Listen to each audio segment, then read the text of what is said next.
Bidadi township ಕೈಬಿಡುವಂತೆ ಆಗ್ರಹಿಸಿ ರಾಜ್ಯ ಸರ್ಕಾರದ ವಿರುದ್ಧ ಇವತ್ತು ಬಿಜೆಪಿ ಪ್ರತಿಭಟನೆ ನಡೆಸಲಿದೆ. ಇಡೀ ದಿನ ಫ್ರೀಡಂ ಪಾರ್ಕ್ನಲ್ಲಿ ರೈತರ ಪರವಾಗಿ ಧ್ವನಿ ಎತ್ತಲಿದ್ದು, ಬಿಡದಿ ಟೌನ್ಶಿಪ್ ವಿರೋಧಿಸಿರೋ ರೈತರು ಕೂಡ ಈ ಪ್ರತಿಭಟನೆಯಲ್ಲಿ ಭಾಗಿಯಾಗಲಿದ್ದಾರೆ.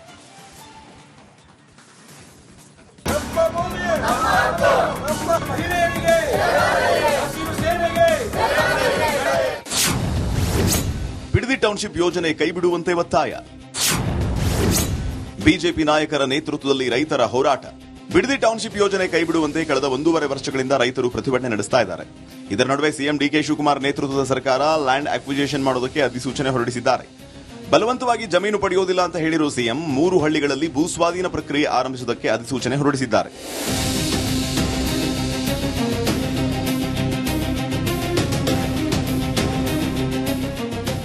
ಬಿಡದಿ ರೈತರ ಧ್ವನಿಯಾಗಿ ನಿಲ್ಲುವುದಕ್ಕೆ ರಾಜ್ಯ ಬಿಜೆಪಿ ನಿರ್ಧಾರ ಮಾಡಿದ್ದು, ಇವತ್ತು ಬೆಳಗ್ಗೆ 10 ಗಂಟೆಯಿಂದ ಸಂಜೆ 6 ಗಂಟೆಯವರೆಗೂ ಬೃಹತ್ ಪ್ರತಿಭಟನೆ ಆಯೋಜಿಸಿದೆ.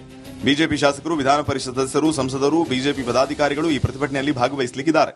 ಇಲ್ಲಿ ಇವತ್ತು ರೈತ ತನ್ನ ಜಮೀನನ್ನು ಉಳಿಸಿಕೊಳ್ಳಕ್ಕೆ ತನ್ನ ಪ್ರತಿಭಟನೆಯನ್ನ ತನ್ನ ಸ್ಥಳದಲ್ಲಿ ಮಾಡ್ತಿರ್ಬೇಕಾದ್ರೆ ಅಂತ ವ್ಯಕ್ತಿಗಳ ಮೇಲೆ ಇವತ್ತು ಕೇಸನ್ನು ದಾಖಲು ಮಾಡಿರುವಂಥದ್ದು ಸಂಪೂರ್ಣವಾಗಿ ಖಂಡನೀಯ.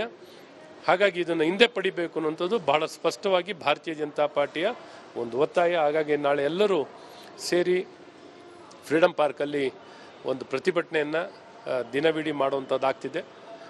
ಹಾಗೆ ಒಂದು ರೈತರನ್ನ ಸರಿಯಾಗಿ ಸಮಾಲೋಚನೆಗಳನ್ನು ಮಾಡಿ ವಿಶ್ವಾಸಕ್ಕೆ ತಗೊಳ್ಳುವಂಥ ಪ್ರಯತ್ನವನ್ನು ಮಾಡೋದ್ರಲ್ಲೂ ಈ ಸರ್ಕಾರ ಸಂಪೂರ್ಣವಾಗಿ ವಿಫಲವಾಗಿರುವಂಥದ್ದು ಬಹಳ ಸ್ಪಷ್ಟವಾಗಿದ್ದು ಕಾಣುವಂಥದ್ದು. ಇನ್ನು ನಿನ್ನೆ ಬಿಡದಿಗೆ ಭೇಟಿ ನೀಡಿದ ವಿಪಕ್ಷ ನಾಯಕ ಆರ್ ಅಶೋಕ್ ಮತ್ತು ಮೇಲ್ಮನೆ ವಿಪಕ್ಷ ನಾಯಕ ಚಲವಾದಿ ನಾರಾಯಣಸ್ವಾಮಿ ರೈತರ ಮನೆಗಳಿಗೆ ಭೇಟಿ ನೀಡಿ ಅವರ ಜೊತೆ ಸಮಾಲೋಚನೆ ನಡೆಸಿದರು. ಸರ್ವೆ ಮಾಡೋದಕ್ಕೆ ಹೋಗಿದ್ದ ಅಧಿಕಾರಿಗಳ ವಿರುದ್ಧ ಆಕ್ರೋಶ ವ್ಯಕ್ತಪಡಿಸಿದ ರೈತರ ಮೇಲೆ ಎಫ್ಐಆರ್ ಹಾಕಿದ್ದು, ರೈತರ ಬಂಧನ ಮಾಡಿದರೆ ಪೊಲೀಸ್ ಠಾಣೆಗೆ ಮುತ್ತಿಗೆ ಹಾಕುವುದಾಗಿ ಎಚ್ಚರಿಕೆ ನೀಡಿದರು.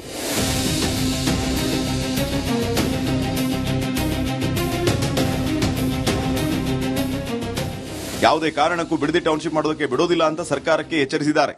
ಯಾವಾಗ ಇದು ಒಂದು ಪ್ರೊಸೀಡಿಂಗ್ಸ್ ಆಯಿತು, ಆವಾಗ ಪ್ರದೇಶ ಕಾಂಗ್ರೆಸ್ ಸಮಿತಿ ಒಂದು ಸತ್ಯಶೋಧನಾ